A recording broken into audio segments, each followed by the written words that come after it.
advanced traffic management system and intelligent transportation systems, the kind of the stuff that that directs the traffic signals and helps traffic move efficiently throughout our corridor and watches how traffic's moving and can kind of update traffic as it's happening in real time. And most importantly, financing that plan. So having a great plan is really nice, but having a plan that gets implemented is even better.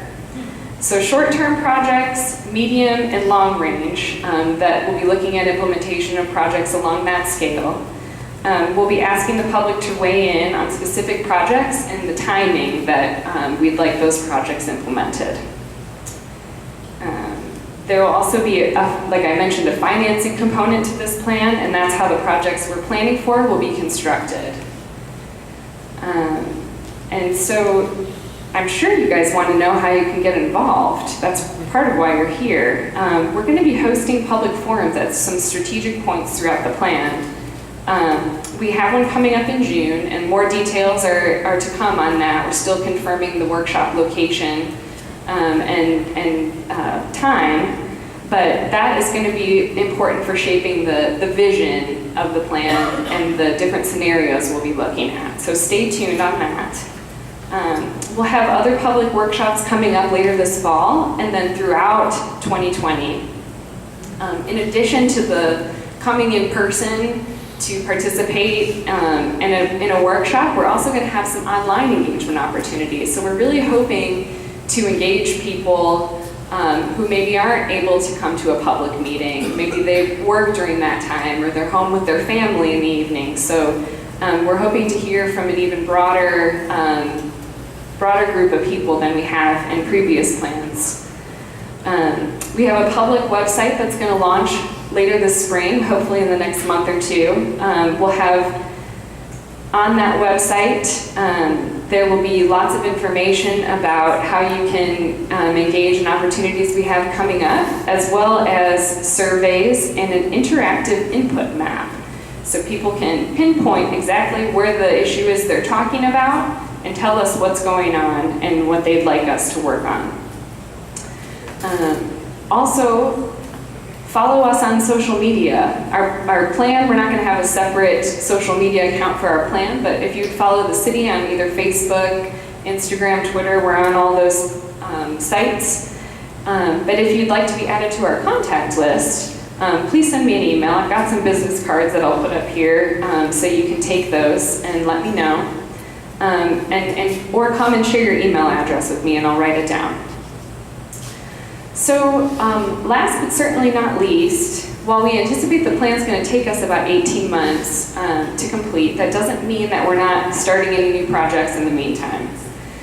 We're currently working on several projects that are going to support our planning efforts. First, a sidewalk connectivity plan. So this is an ongoing thing that the city's been working on, but we're working on closing gaps in our sidewalk network and providing connectivity throughout the community. Our initial focus is on connecting schools and parks, and then after those gaps get completed, we will be continuing to provide a more connected sidewalk network. We actually have a really a sidewalk connectivity map on our GIS page on the city's website, and I can send a link to that so that we can post that along with this presentation on the CONA website. But it shows where we have existing gaps and where we're planning to connect. So that's a really useful tool. Water taxi feasibility study. So we had a successful request for proposals resulted in a firm that was selected to do a technical study that will let us know where water taxi can dock, what infrastructure needs to be in place, and environmental impacts that we need to be aware of to go along with that. That is actually coming before the City Commission on April 15th for a decision to move some budget funds from one account to another. We still have a little bit of money left in our BP oil spill reserve fund, and so we're hoping to move some of that to help us complete this the water taxi feasibility study. So that is coming up here next week. Bicycle share. So this is pretty exciting. We're working to get a bike share in the community to provide additional transportation options for residents and visitors. We have an open request for proposals out on the street right now for a private company to come in and provide this to the city. And the RFP also allows the possibility for that same company to provide electric scooter sharing services to the city if we choose to pursue that. And then generally some other things we do, we work on traffic calming programs for different neighborhoods throughout the city. We review all of the traffic studies that come through for development requesting. Mr. Bernstein referenced that earlier. We coordinate regularly with Sarasota County Area Transit. We're currently working on a roundabout education effort to try and help people understand why the city has chosen to construct so many roundabouts throughout the city, including some that are being constructed right now just on US 41. And also helping people understand how to drive them. So we've got some resources available that we're out talking to people about that. We do a lot of regional coordination with the MPO and the Florida Department of Transportation and other local agencies. And we have a CIP. So what types of projects are we going to implement in the meantime? We're working on doing sidewalk infrastructure, cycling infrastructure, and that kind of thing, upgrading traffic signals and all that. So that concludes my section of the presentation. I see there's quite a few index cards over here, so Kathy's working on it.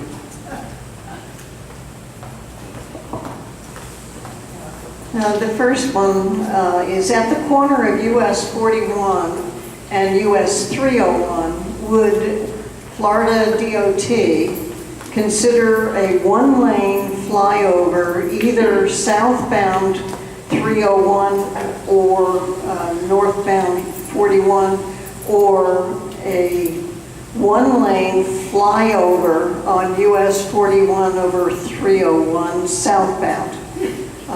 Their statement is this would eliminate the need for a signal light at this intersection.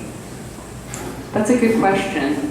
I know that particular intersection is one of our worst choke points in the city, and it comes up a lot. The geometry is very weird. Right, and the city very often doesn't have a say over intersections where there's a state or federal highway, so. That was going to be my other answer, is I'm not sure what the FDOT would consider. We can certainly ask them to look at a range of options, and I do anticipate we'll be looking closely at that particular location as we work on our transportation master plan and study the traffic, because it's a place where 41 and 301 kind of merge, so there's definitely a lot of vehicles going through there. But also the Legacy Trail is planned to come into Payne Park right around that same area, right. So having a safe bicycle connection would be good. Will your plans include enhancing road capacity by adding lanes where feasible?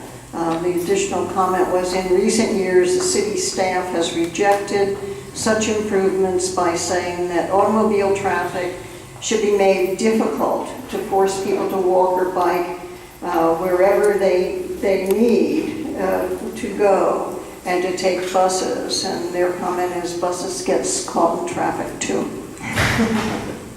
That's a good question. As far as adding more lanes, I can understand why there'd be that question, but I'm also not sure exactly where we have room in the city to do that without taking private property, which would be really enormously expensive. Certainly something we can consider if we have to. It's called eminent domain. It is called eminent domain, yep. No shouted things. You know that. You know better than that. Okay. What are the plans for continuous? Dan, I'm not going to tolerate this from you. I'm really not. You cannot shout out things here. Everybody's putting their questions on index. Take an index card and write your question. I will add on to that just a little. If there are particular locations where you think road widening is necessary and that you think would be feasible, that's something you can certainly input into the interactive map when it's ready. Just to identify those locations. Dan. All right, thank you. This is a discussion about how the public can participate, and there'll be plenty of opportunities for that. What are the plans for continuous flow intersections in neighborhoods? Continuous flow intersections through neighborhoods. Well, that would be such as like an roundabouts. I think, I'm not aware of any right now that we're planning. I know most of the roundabouts we're looking at right now and constructing are on 41. If there's a place where someone would like to see a roundabout in their neighborhood. Well, there's a question here about the Clearwater roundabout and how similar it was to our intersection here at the Bay. And I participated in the roundabout development up there and the studies of it. And one of the things that happened was, of course, there was a lot of opposition to the roundabout by the neighborhoods. And once the roundabout was in place, the neighborhoods then wanted roundabouts because they appreciated the continuous flow. I was wondering whether the city is going to consider that. I think the city generally has been very pro-roundabout. They're going in a lot of places around downtown. This intersection here at Boulevard of the Arts in 41 is one that was recently added to the MPO priority list as important, and I know it's showed up in the Bay's plans. And so, I mean, that one is technically an entrance to a neighborhood too, I suppose, because you have residential happening and being constructed all down the bayfront here. So, yeah, I think we'll be looking at that. I found the question on the Clearwater roundabout. Okay. How many cars go through the Clearwater roundabout since it's similar to the route to the bridge?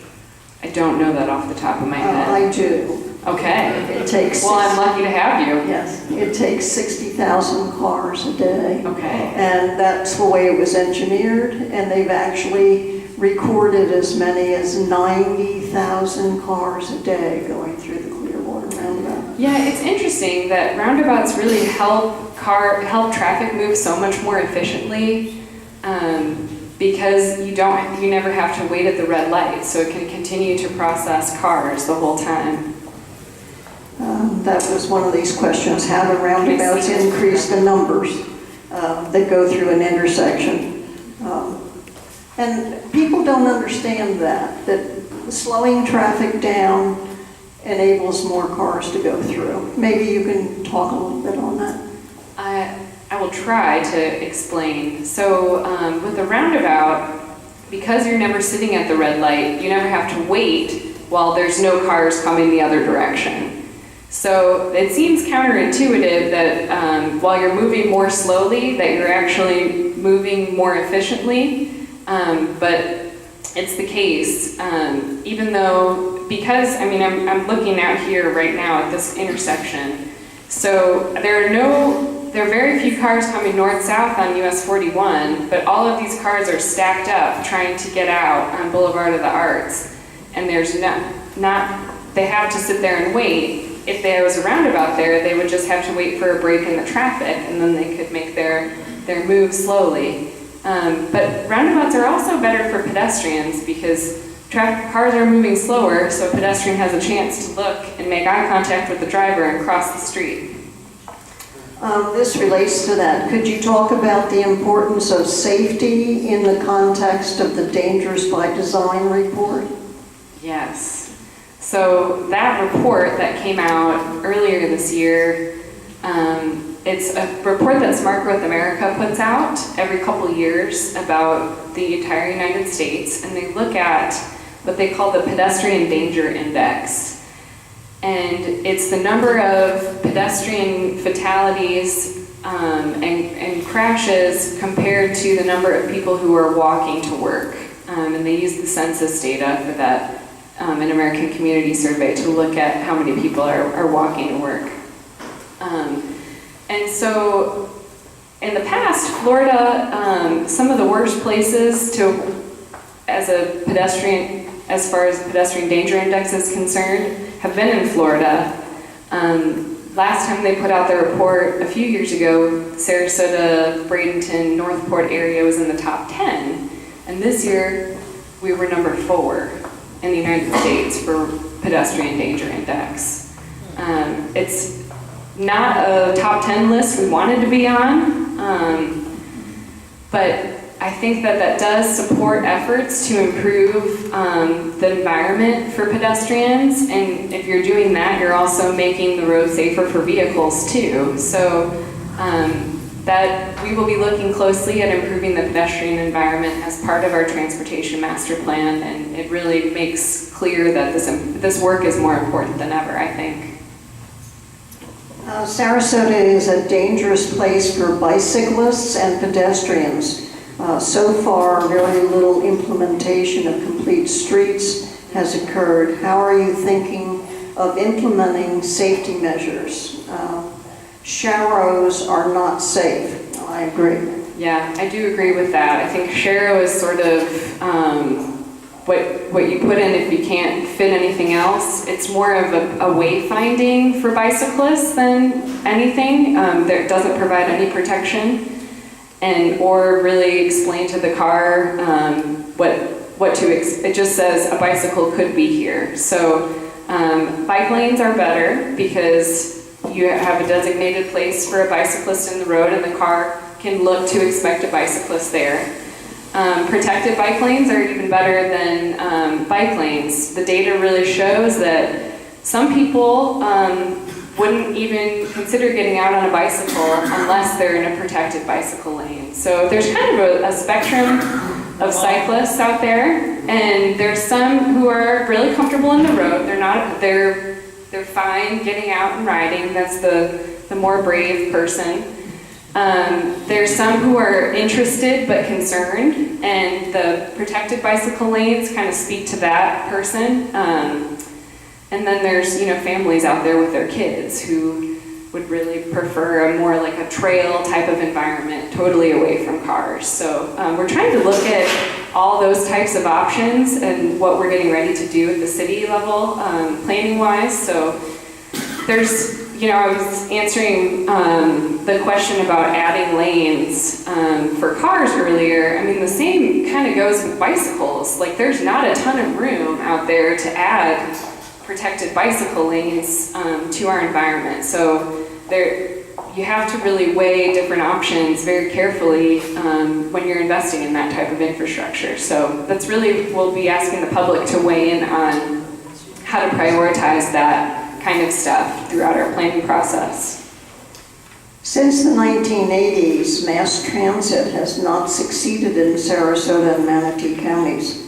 As of 2015, the bus commuting rate was 0.5%, half of which, 1% according to the US Census.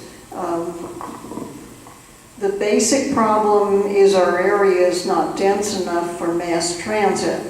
Why would you think that will change in the future? Well, there is a lot of density increasing in the downtown core in Sarasota. And I think anybody who kind of looks around has seen that there's tall buildings going up. We've got more planned for right here. And there has been a desire for density along the North Trail on 41 here. We've got the North Trail Overlay District that allows for a little bit more increased density along 41. I think, and actually I know that bus route, the Route 99, is the most successful bus route in the city. So that means that most people are riding it. It also, and I don't think this is a coincidence, is the most frequent bus service in the city. So the more transit you have available and the easier it is to take it, if you know you're not going to get stuck somewhere for an hour, the more likely someone is to try it. And so I think strategically looking at some places around the city where we want to beef up the transit system and add more frequency of buses is something we should really look at. I know that Manatee County Area Transit, who jointly operates that Route 41 route with SCAT, would like to do that. They actually put that in their service development plan to increase service to 20 minutes. Now, 20 minutes is better than 30 minutes. 10 minutes is better than 20 minutes. I'm much more likely to take a bus that comes every 20 minutes, because if I miss it, I know there's another one coming 10 minutes later. So we'll be looking at that as part of our plan. What's the population density that you use as a threshold for successful public transportation? I don't know off the top of my head. Has the planning department completed a review of the literature to determine the economic viability of water taxis and ferry operations? Well, we've looked at that. We've been involved in some of the conversations that have happened around the region, including Tampa Bay area and Pinellas County. The city is not proposing to operate a water taxi. We're talking about, and we're going to consider studying what infrastructure we might invest in as a city that would allow a private operator to come in and do water taxi service. We've had a lot of interest, honestly, from some different people who would like to operate water taxi in the city and have talked about it. I know it's been talked about for years. And the Sarasota Manatee MPO several years ago did a water taxi feasibility study that looked at the more, what's the word I'm looking for? The viability of it at a regional level, and it could work. So we're going to move forward with at least considering what we might want to invest in as a city. That was a 2-county analysis, which Yes. Would include Manatee and Sarasota as far as having destinations that would be reasonable in order to develop it. That's what. Yeah, that's right.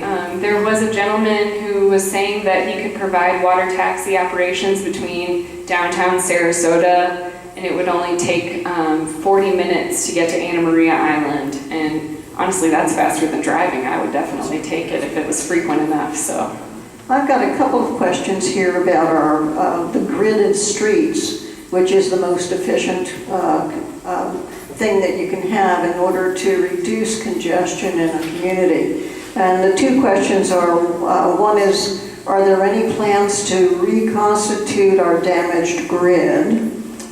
And the second one is, any plan to connect streets that are part of the broken grid north of Fruitville and west of 301?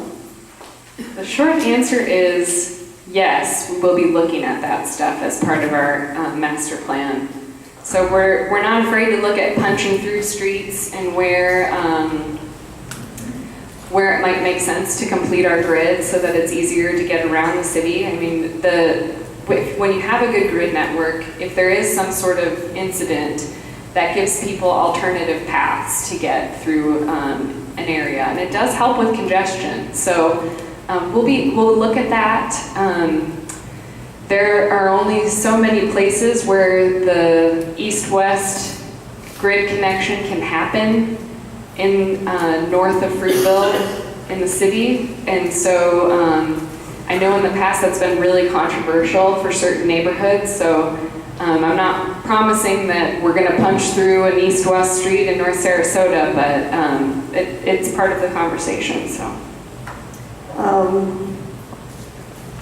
How can we plan for our unique situation of transit tourists, a significant aging population, and garage people, younger people needing to commute longer distances due to the price of housing? Is signage and rides, I think, park and pickup rides, share, and public transit a large part of what you expect to include in your study? So that seemed like a multi-part question. So transit, tourism, looking at... Yeah, adapting to the significant differences in our population, one being tourists who don't know where they're going, and other being people that need to travel longer distances out of our city or through our city. And also people who have to commute from affordable housing. Okay. Wow, that's a big question. Take them one at a time? Yeah, I might have to have you remind me of what they are too. Okay. So tourism obviously has a huge impact on us. Our population really increases, especially right around now. We have a huge number of people visiting the city. Now, not everybody's going to want to get on the bus, and I understand that. But there are some people who do want to get on a bus, and if they had that option, a better transit service that was more frequent, they might do that, and that would help get another car off the road for the rest of us who are suffering in traffic. I think that's something that we should look at. Water taxi could have the potential to take some of those trips off the road. It does seem like something a tourist might be interested in taking at least once or twice. Same thing for commuters, so people who work out on the islands. I know that's something that, I think it's Clearwater has a ferry that's specifically focused on commuter traffic. And so it starts earlier in the morning and takes people during work hours to help diminish some of that congestion getting out to the barrier island, on and off the barrier islands during peak hour, which is when we have our worst traffic. Their hours adjust to the people that work in restaurants. They go later and they start earlier in the day. Yeah. Did I get all the questions? Well, can you address the issue of being able to have park and pickup Park and rides? ride. So one of the locations, and the MPO also did a park and ride study several years ago, none of which has been implemented yet, but they studied it. So we have at least that base data we can use.